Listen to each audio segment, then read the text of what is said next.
Wakenya hujambo na karibu katika makala ya wiki. Jina langu ni Felix Mwita.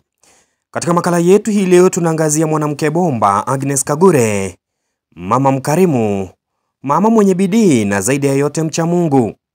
Jina hili linapotajwa kwenye masikio ya Wakenya, sauti ya Kagure yenye matumaini na haki huleta faraja kwao.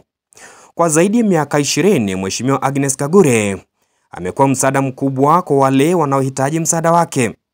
Ndoto kubwa ya Mheshimiwa Agnes ni kufukuza umaskini, kupiga jeki elimu, kutetea wanyonge na kuleta taswira mpya kujitegemea kiuchumi.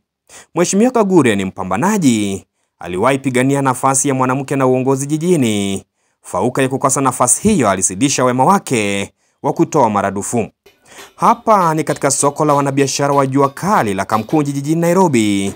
Kwa muda mrefu wanabiashara hawa wamekuwa kichomwa na miale ya jua, baridi kali wakati wa mvua. Mheshimiwa Agnes Kagure ameonea imani na kuwanunulia mabati na vifaa hitajika katika jua kali. Tunashukuru sana kwa mama wetu Bi Ann Kagure kwa ile mradi ambaye mtufanyia jua kali Kamkunji. Tunakuombea ukifika mahali ambapo pia utahitaji kitu, hata sisi tutakuwa nyuma yako. Yale uzidi kutenda na uzidi zaidi. Tunakuombea Mungu mama tena ili hiyo siku ikifika na sisi pia tukuangalie. Asante sana mami. Acha mama aito mama. Wanabiashara hawa wanayo furaha kusema asante kwa Mheshimiwa Kagure. Zaidi ya yote wanajua kali hawa wameapa kwamba iwapo Mheshimiwa Kagure ataingia kwenye masuala ya uongozi, hawatakuwa na budi ila kumunga mkono. Jambo naweza sema ni haki ambayo tumeona.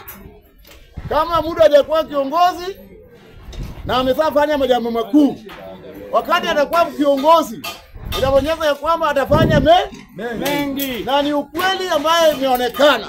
Kwa hivyo mama, ni kazi ambayo umefanya na hujakwenda kwa mamlaka, na sasa hivi unakuwa mamlaka, tuko na wewe. Mama, ni kazi bila panga. Acha niseme hivi, wema ambao Mheshimiwa Agnes Kagure anaupanda leo ni mavuno katika uongozi wake wa kesho, na sisi kama waandishi tunamtakia kila laheri. Felix Mwita, Nairobi.